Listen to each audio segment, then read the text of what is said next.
Hoje à noite gostaria de trazer para todos uma pergunta. Quem é o seu guru? De onde vem esse camarada? De onde ele surgiu? De onde é a autoridade com que ele está falando essas coisas que tem a capacidade de influenciar a sua vida, de mudar as suas decisões, de determinar quem você é e o que você vai escolher, o que você vai fazer? Quero começar lendo este texto que está na Palavra de Deus, no Evangelho de Mateus, capítulo 28, versículos 18 a 20. Jesus, aproximando-se, falou-lhes, dizendo: toda a autoridade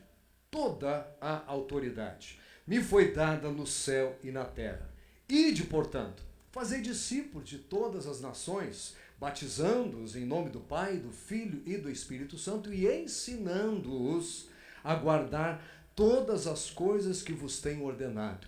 E eis que estou convosco todos os dias até a consumação dos séculos. Gostaria de, se possível, entrar numa sequência de mensagens abordando o tema autoridade. De onde vem a autoridade que existe na face da terra, que é exercida por uns e outros, como é que ela deveria ser exercida? E hoje vou começar trazendo este questionamento. De onde vem esse profeta? De onde é este que fala para você com tal autoridade como se fosse um profeta? A segunda tentação sobre Jesus referiu-se exatamente à autoridade. A primeira foi aquela dos pães, né? Transforma esta pedra em pão, porque tal e tal, e aí ele responde que não só de pão viverá o homem, mas de toda a palavra que procede da boca de Deus. E a última é aquela história de, olha, joga-te daqui, porque está escrito que os teus anjos vão sustentar, estão falando daquela glória, do reconhecimento e tal, mas a do meio, a segunda fala de autoridade. Satanás se aproximou-se e diz: dar-te-ei toda esta autoridade e a glória destes reinos, porque ela me foi entregue e a dou a quem eu quiser. Um fundamento com meias verdades e mentiras no meio. Na verdade, a Bíblia diz sim que o mundo jaz no maligno, portanto, a autoridade deste mundo seria o próprio Satanás. Mas também a Bíblia ensina que Jesus, ao morrer e ressuscitar, foi até lá e tirou das mãos dele o poder principal, que era de determinar quem morre e quem vive. E, aliás, para ele, todos estariam mortos, toda a criação de Deus sem solução, e foi por isso que Jesus veio. E daí o fato, ou daí a importância de a segunda tentação ter sido exatamente no quesito autoridade. E Satanás mostra o que realmente está sob a autoridade dele e diz: olha, eu tenho um jeito mais fácil para você. Eu tenho um atalho para você. Eu tenho uma outra maneira de você adquirir, de você ganhar aquilo para o que você veio. Eu dou autoridade sobre todo este mundo. Eu sei que você veio para isso, mas vai ser tão custoso.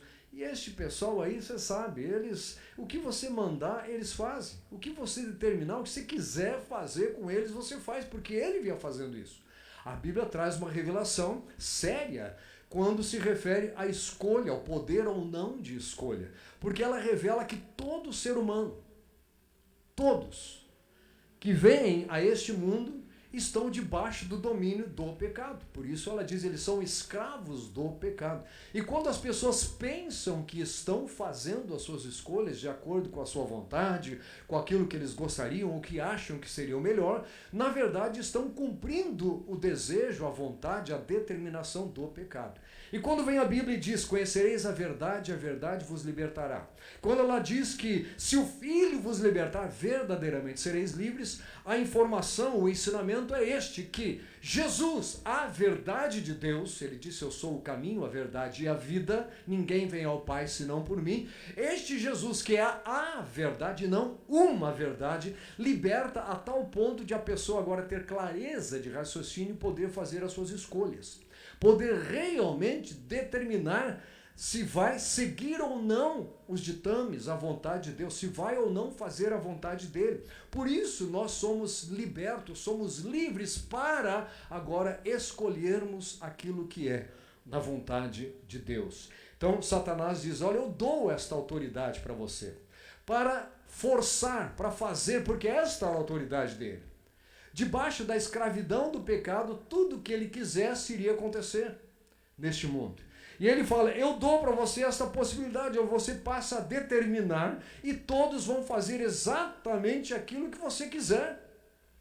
Mas Jesus não viera para obter a nossa obediência irrestrita na base do poder exercido sem que a pessoa pudesse ou tivesse capacidade de escolher.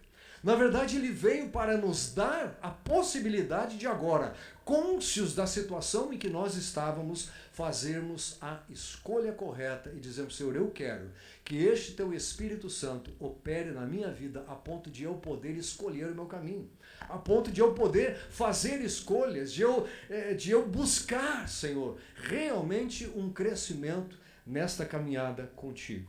Então a tentação foi essa. Também Jesus fala bastante de autoridade quando ele fala com os seus discípulos. Na ocasião em que ele envia aquelas 70 pessoas, ele começa dizendo para eles o seguinte, os 12, ele chama os 12 e diz, dou autoridade para vocês sobre espíritos imundos para os expelir e para curar toda sorte de doenças e enfermidades. A autoridade verdadeira que o Senhor tem, ela vai aos limites que permite a pessoa expulsar espíritos imundos. Libertar literalmente pessoas que estavam possessas de demônios. Este poder só da parte do Senhor. Mas ele diz também, dou o poder para curar toda sorte de doenças e enfermidades. E aí alguns questionaram, então onde está esse poder no meio desta pandemia? Um dia o Senhor vai responder a esta pergunta. A verdade é que, trazendo já uma resposta para você que tem questionado tanto, né? Existe esse problema porque nós estamos no planeta Terra. Existe isso porque a Bíblia diz lá no início que Deus disse, olha, agora o planeta vai começar a produzir coisas que originalmente não era para ter produzido. Agora, por causa da queda do homem, o homem condenou a natureza e vai a natureza começar a produzir esse tipo de coisa. E estava lá nisso que o Senhor escreveu, disse lá no Gênesis, lá no comecinho, estava incluída o coronavírus, a pandemia Covid-19, entre outras coisas, o que mais virá por aí. Enfim, estava esta possibilidade. E a gente vê então Deus continuando a responder orações, fazendo o que ele sempre fez, continuando podendo fazer essas coisas quando nós buscamos ao Senhor. Mas aqui Jesus dá autoridade especificamente para estes 12, como em outra ocasião, lá no livro de Marcos, ele dá, de Lucas, ele dá para os 70, quando ele envia os 70, enfim, a autoridade lhe pertence, como ele diz, toda a autoridade me foi dada no céu e na terra. E nós temos um entendimento desta autoridade como sendo o seguinte, toda a autoridade que existe na terra pertence não a esta pessoa que está exercendo a autoridade, mas sim ao Senhor, porque ele conquistou-a. E agora o diabo não poderia mais dizer, olha, eu dou essa autoridade para você, porque ele já é a autoridade máxima. Ele tem todo o poder nas mãos. Por cumprimento daquilo que Deus determinou de como seria este teste, esta possibilidade de salvação para um número maior de pessoas, ainda não ficou estabelecido o julgamento final. Ainda não se definiu para onde vai um e para onde vai o outro. Quer dizer, está definido. Já se sabe qual é o caminho daqueles que se convertem, que aceitam a Jesus, e os que se rebelam, que se mantêm rebeldes até o fim, já sabemos. Mas ainda não vimos isso porque o Senhor não voltou. Quando ele voltar, essa diferenciação vai ficar muito clara, porque o Senhor mesmo vai dizer para as suas ovelhas, vinde benditos do meu Pai, e para os outros a palavra é apartai-vos, porque nunca conheci vocês. Mas esse é outro assunto que também diz respeito à autoridade. E hoje queria trazer uma reflexão sobre o momento em que Jesus mostrou essa autoridade. E a autoridade é aquela capacidade de tomar decisões, de decidir o que vai acontecer aqui ou ali. Ele tem toda a autoridade. Deus é soberano. Ele poderia fazer o que ele bem entendesse e ele já determinou a maneira de agir na humanidade. Ele agiu quando ele criou as leis da natureza, as leis da física, ele já determinou, já foi uma ação de Deus e nada foge daquilo, a não ser que seja um milagre, que exatamente se contrapõe a algumas leis que nós conhecemos. Mas foi Deus que estabeleceu. E ele estabeleceu, entre outras coisas, que a terra produziria estes efeitos sobre a sua população, mas ele, Jesus, provou na cruz tudo o que era para nós, dando assim possibilidade que você e eu vivamos constantemente conscientes de que um dia, não daqui a muito tempo, muito em breve, nós veremos Jesus voltando e levando-nos vitoriosamente juntamente com eles para, agora sim, o local definitivo que está sendo preparado para o seu povo. Aqui nessa ocasião, como diz aí, o último dia da grande festa, ou o grande dia da festa, Jesus se levantou e exclamou: se alguém tem sede, venha a mim e beba. Quem crer em mim, do seu interior, venha a mim beber. Quem crer em mim, como diz a Escritura, do seu interior fluirão rios de água viva, referindo-se ao agir, à ação da presença do Espírito Santo no interior daquele que cresce. Então, quem quiser, mostrando que existe a vontade pessoal envolvida nisso, Jesus fala: quem quiser, venha. Atenda ao chamado. E vai descobrir dentro de si alguma coisa que antes não havia provado. Vai descobrir sair coisas boas de dentro de si. Água que mata a sede, que dessedenta a sede do mundo. E não mais podridão, não mais maldição, não mais coisas ruins que afetam negativamente a família, a sociedade, o mundo onde nós estamos, a vizinhança, e sim coisas que contribuem para o crescimento de todos e principalmente para o cumprimento daquela delegação da autoridade, quando ele disse: olha, ide e fazei discípulos, batizando-os e ensinando-os. E aqui Jesus diz: olha, ele estava na grande festa e diz: olha, quem tiver sede, exerça a possibilidade de dizer: eu vou matar a minha sede. Assim, ó.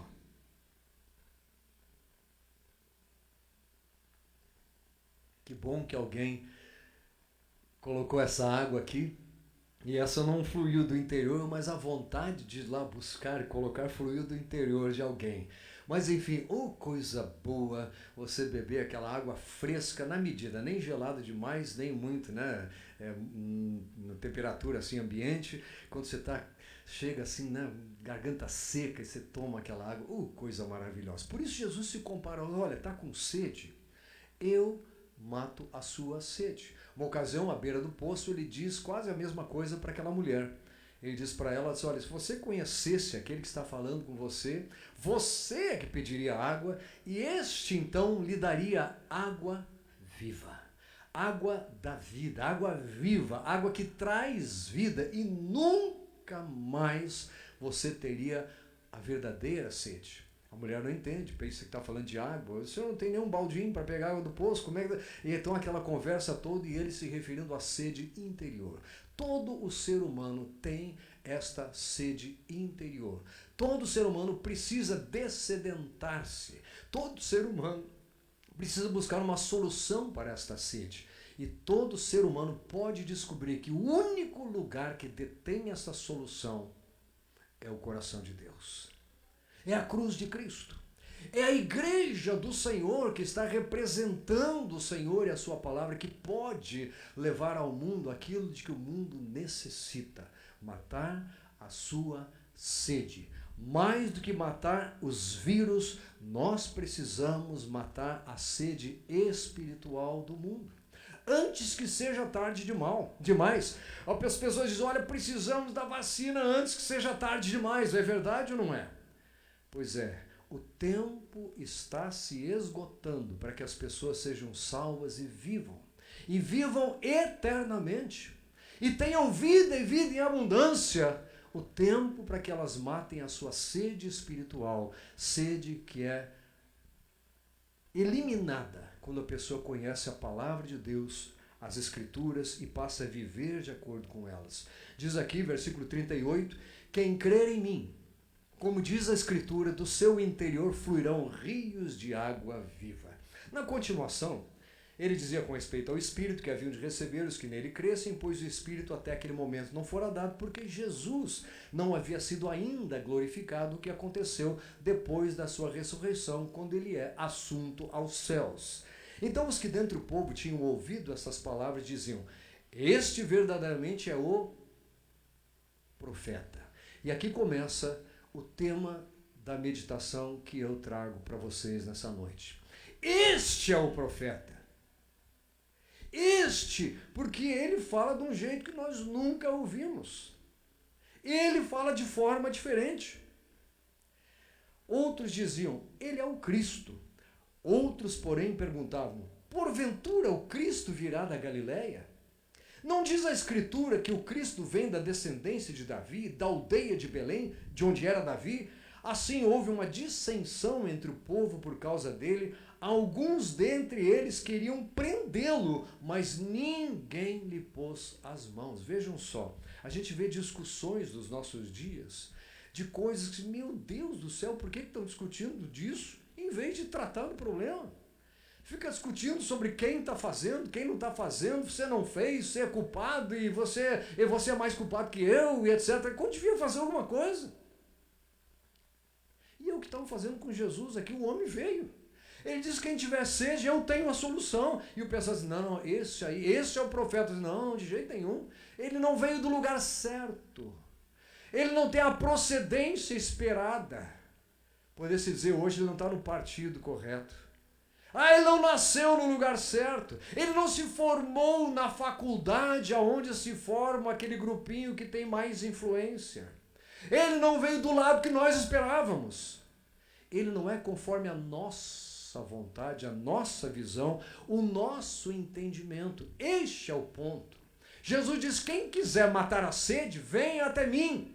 E eles diziam: nós só queremos ir para alguém que seja do nosso jeito, que faça as coisas como nós queremos, que ande de acordo com a nossa determinação. E começa a discussão sobre de onde vem aquele profeta. Não pode ser, porque não vem do lugar certo. Olha só, tinham mandado uns guardas. Voltaram os guardas à presença dos principais sacerdotes e fariseus, e estes lhe perguntaram: por que não o trouxeste? Mandaram prender. Por que vocês não trouxeram o homem? E a resposta deles vai dizer: olha, é porque esse homem tem autoridade. Dizem os guardas aqui: jamais alguém falou como este homem. Isso é autoridade nas palavras. Não tem gente que você ouve falando assim: meu, quem é esse camarada para falar isso que ele está falando? Ele vai engolir essas palavras. Não é possível que esse negócio passe desse jeito. Não é possível que fale isso e não aconteça nada. Aqueles homens foram buscar Jesus.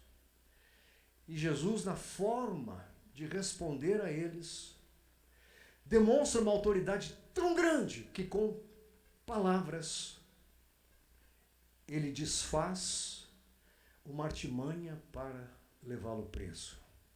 Que palavras de poder são estas? Que palavras de autoridade? Uma vez perguntaram para um grupo, ele perguntou para um grupo: vocês também querem isso? Senhor, para quem nós iremos se só tu tens palavras de vida eterna? Só ele tem palavras que transformam a vida do ser humano. Palavreado, papo furado, jeito de falar bonito, imponência ao falar, influência.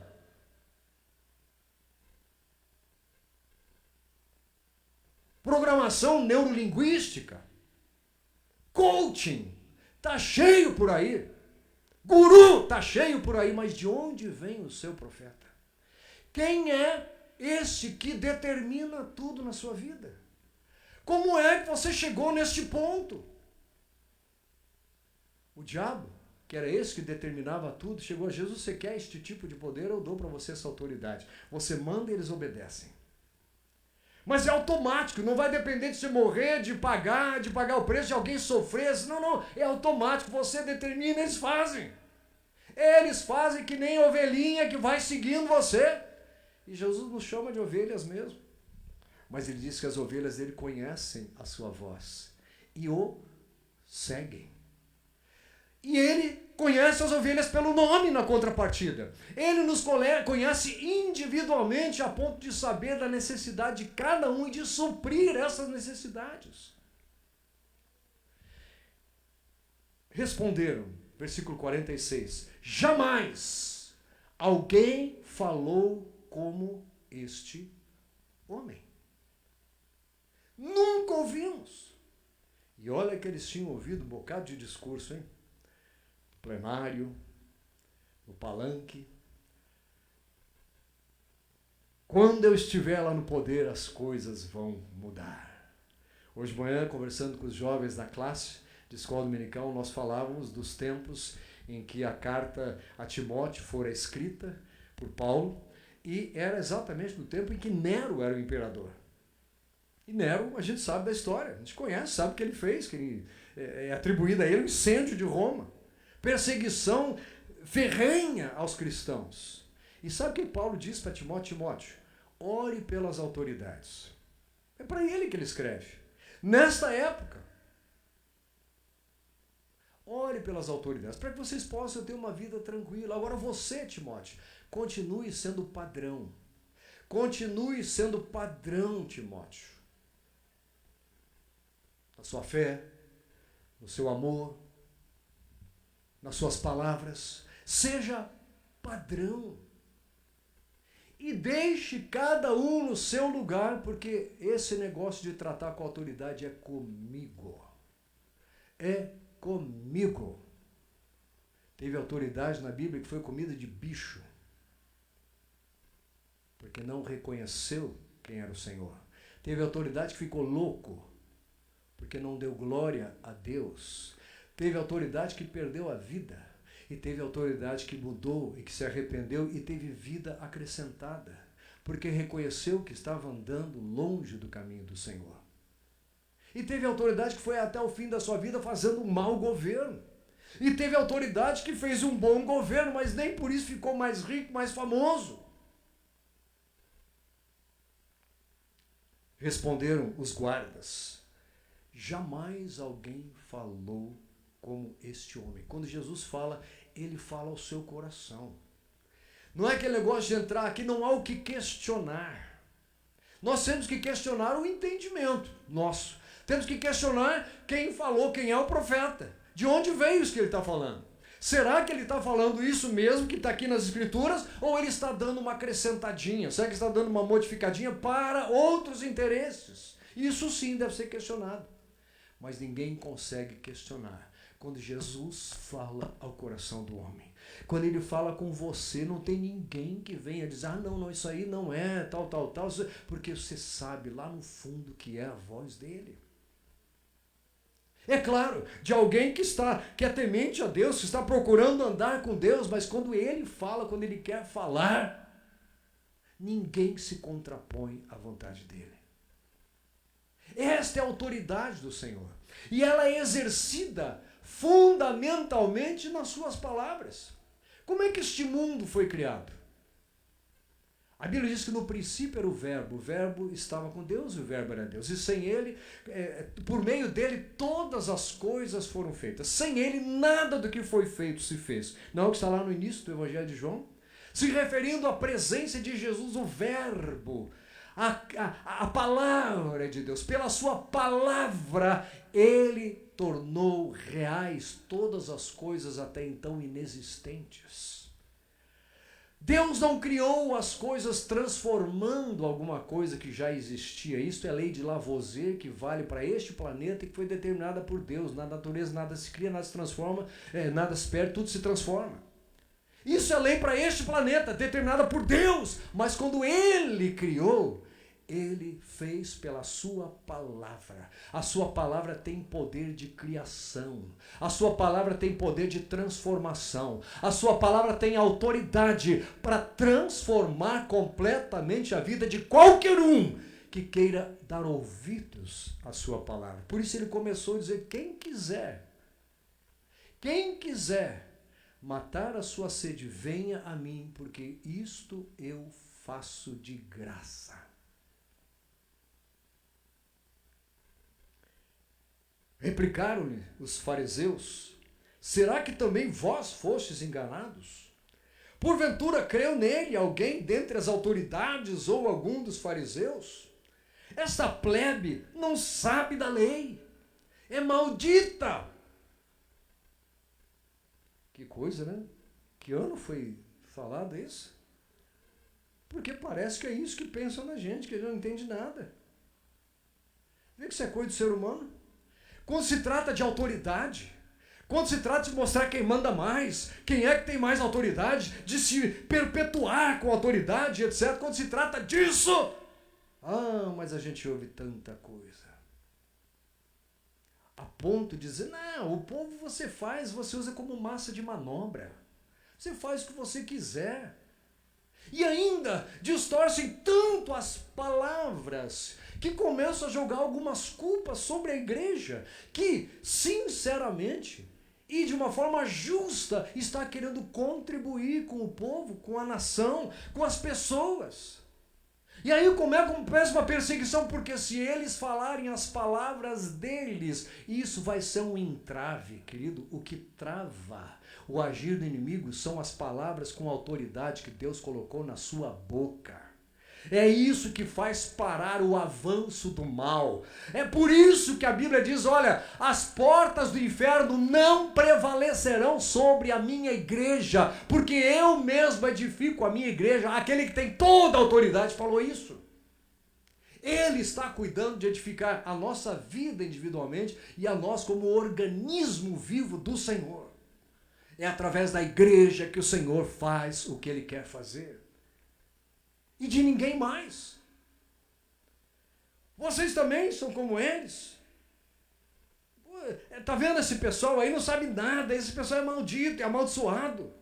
Nicodemos, um deles que antes fora ter com Jesus, lembra do Nicodemos? Aquele que de noite foi lá. Senhor, como é que é esse negócio? E Jesus fala para Nicodemos, você tem que nascer de novo. Nicodemos era autoridade.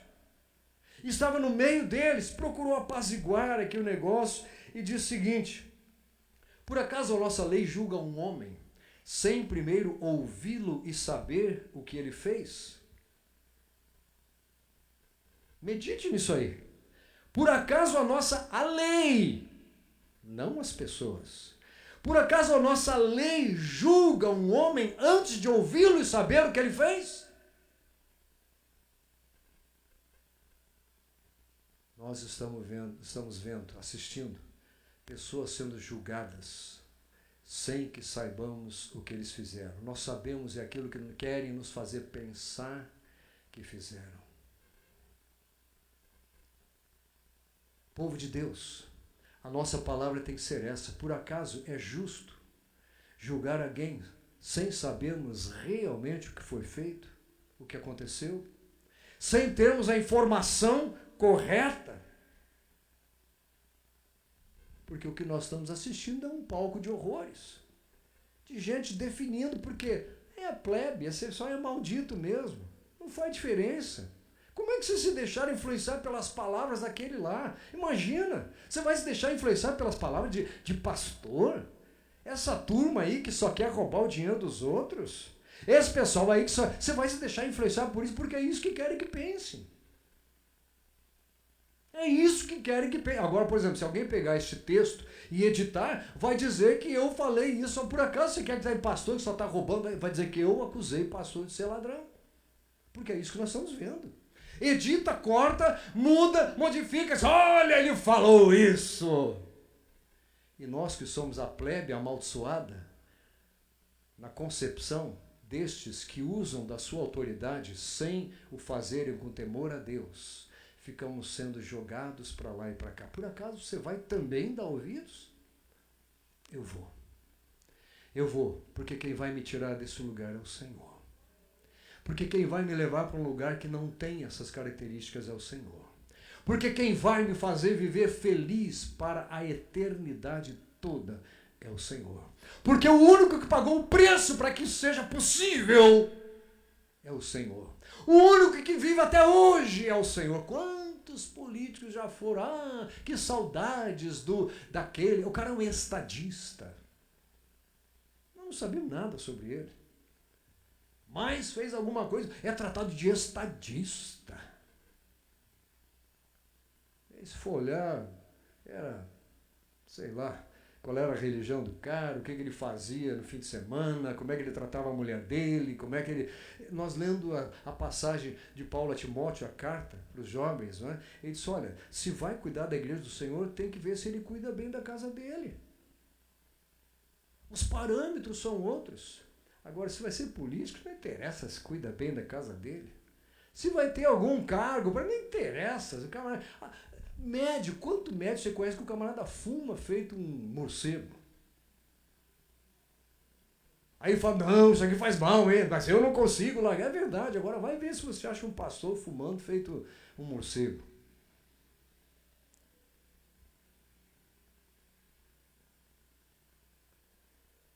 Manipulação mental. Joguinhos de consciência.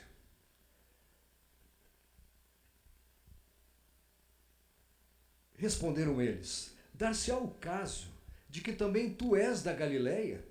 Examina e verás que da Galileia não se levanta o quê? Profeta. Tem que ser do lugar que nós entendemos, que nós interpretamos, tem que ser do nosso jeito. A lei, não, lei é só para da nossa conveniência. Por que você acha que estão fazendo tanta lei do jeito que alguns querem que seja feita? É para que a autoridade aumente, para que as pessoas tenham um reconhecimento maior, para que possam mandar mais, fazer e desfazer do jeito que elas bem entendem. Então inventam uma lei. Ah, esse é bom, olha a lei maravilhosa que ele fez para mim.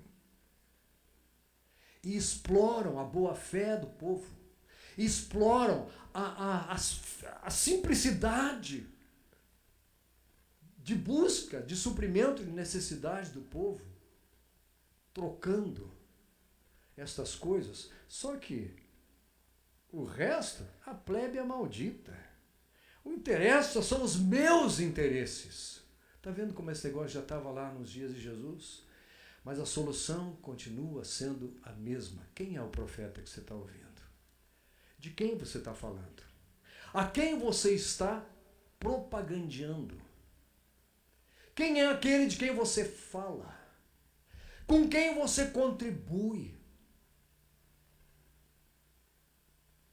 Ah, eu faço doação para o partido tal. Eu quero dizer que eu faço doação para missões. Porque eu sei que as palavras daquele que está lá na frente de batalha, num lugar que eu não poderia estar, são para a salvação daquelas pessoas. São para que aquelas pessoas tenham a oportunidade, embora sejam consideradas como desprezíveis por muitas autoridades, possam ouvir palavras que levam salvação às pessoas. Quem é esse? Você acha que de lá viria algum profeta?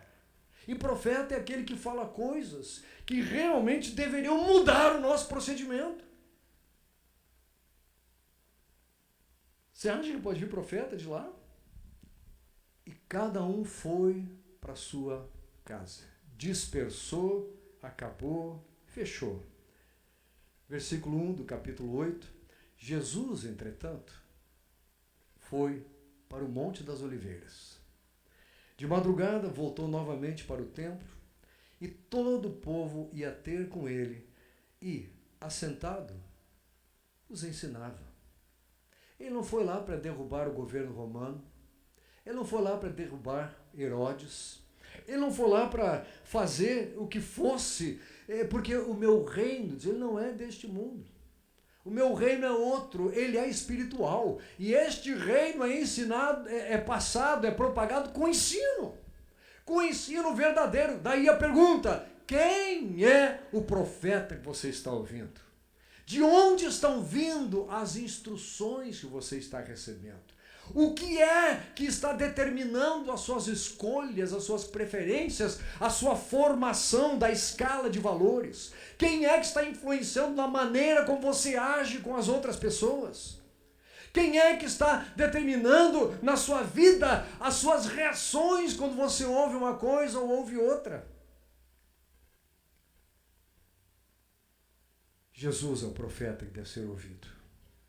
Ele é o único que tem palavras de vida eterna.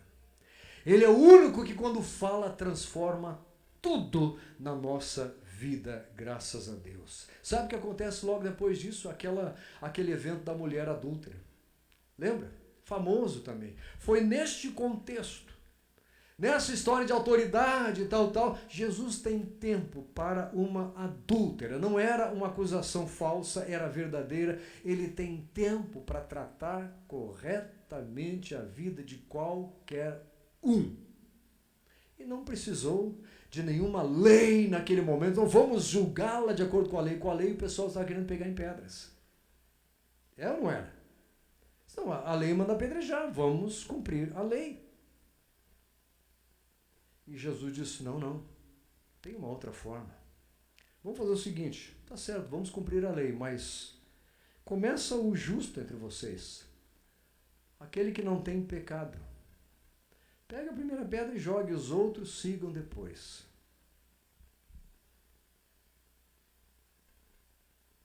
Não foi assim? Continuou escrevendo e tal, né? E eles foram largando as pedras e mais uma vez cada um foi para sua casa.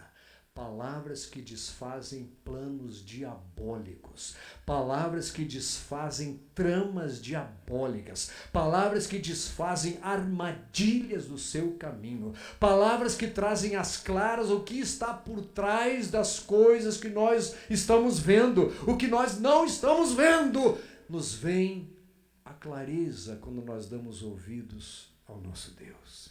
Que Deus maravilhoso, que Deus bondoso, que fala conosco, sem que nós sejamos autoridades, sem que sejamos, e nós somos do povo, daqueles que são considerados, amaldiçoa essa turma aí, faz com eles o que quiser, não interessa. Tira o dinheiro dele, põe imposto aqui, muda para lá, fala que está resolvendo ali, que está melhorando tal jeito, não interessa. E nós, que temos a palavra que traz vida, às vezes nos acovardamos. Às vezes fechamos a boca. Meu querido, você tem palavras na sua boca. Palavras que podem transformar, primeiro, a sua vida, a sua casa, a sua família, aqueles que convivem no seu âmbito doméstico. Transformar a sua vizinhança, sabe aquela rixa, aquela encrenquinha que já vem há tanto tempo. Palavras que o Senhor coloca na sua boca podem transformar isso. E mais do que isso, podem trazer salvação para aqueles que você pensou, esse aqui não tem jeito. Esse eu não vou nem tentar. Jesus tentou com você. Não tentou a você. Ele diz, vale a pena falar com este, com aquela, com aquele outro, vale a pena falar com este moço, com aquele rapaz, vale a pena com aquela moça, com aquela mãe, com aquele filho, vale a pena falar com aquele casal, vale a pena levar as minhas palavras que têm tanto valor, eu posso gastá-las, eu posso investi-las na vida deste e desta. Quem somos nós? Para que este que é o profeta dos profetas, mais do que isso, o Senhor dos senhores, Rei dos reis, o Senhor do universo, o Criador e sustentador de todas as coisas. Quem somos nós? Para que Ele tenha dado atenção a ponto de as palavras que saíram da boca dEle terem nos trazido até aqui neste momento, podendo dizer graças a Deus, que em Cristo sempre me conduz em triunfo. Graças a Deus, porque Ele não usou a autoridade dEle para me condenar, para me acusar, para inventar, para usar uma lei contra mim. Ele usou a autoridade dEle para reaver a sua vida. Ele diz, eu tenho autoridade para entregar a minha vida e para reaver. Foi isso que Ele disse. E foi isso que Ele fez. Entregou a sua vida para ser morto na cruz. E depois de 3 dias, estava de volta, dizendo, ele tinha dito lá, está consumado. Ele disse, agora vocês podem saber disto. Minhas palavras não são inventadas. Minhas palavras não foram ditadas por homens. Há pessoas que tentam tirar o poder da palavra de Deus da Bíblia. Dizem, não, isso foi escrito por homens. É um negócio escrito há 2000 anos. Não foi, meu querido. foi inspiração divina, por isso que a palavra dele não volta vazia, porque elas foram ditas e inspiradas com autoridade. E quando elas são assumidas por um ser humano, vividas por esse ser humano, afirmadas por este homem, por esta mulher, elas acontecem. Porque a palavra de Deus que não volta vazia. Glória a Deus. Nós vamos encerrar, como eu falei, 6:55, a gente fechava aqui para podermos ir embora e cumprir o que a lei nos impõe. Quinta-feira, não vamos ter a ceia aqui, tá bom? A gente pensou aqui porque 18 horas para quinta-feira, para meio de semana, é muito cedo. Então nós vamos ter uma reunião com os grupos às 20 horas, vamos fazer uma reunião única, não vai ser individualmente, nós vamos colocar todo mundo em contato, né, ou pelo Facebook, ou pelo Meet, enfim, a gente vai fazer isso, mas não vamos ter aqui a reunião, tá bom, gente? Então, já sabe, a quinta vai ser em casa, e a ceia, que seria a quinta, a gente vai servir no domingo de manhã. Então, domingo de manhã você pode vir tranquilo para cá, vamos nos dividir aqui com o distanciamento necessário e vamos celebrar a ceia do Senhor. Glória a Deus, fiquemos de pé e vamos orar gratos a Deus. E ansiosos por conhecermos mais e mais da palavra do Senhor, palavra de quem tem autoridade verdadeira, a única palavra de autoridade. Obrigado, Senhor, por esta noite, por este lugar em que podemos afirmar, repetir a Tua palavra, em que podemos receber a Tua palavra e determinar-nos a cumpri-la. Ajuda-nos, Senhor, com o Teu poder, a sermos atalaias Teus, a sermos anunciadores deste modo de vida, dessas palavras que transformam, que libertam, que curam e que salvam o ser humano. Senhor, só Tu tens palavra de vida eterna. Não sabemos um outro e não queremos nenhum outro para irmos, só a Ti. E a Ti nós rendemos toda a glória, todo o poder, toda a autoridade é Tua, em nome de Jesus. Amém. Deus o abençoe, até o próximo encontro.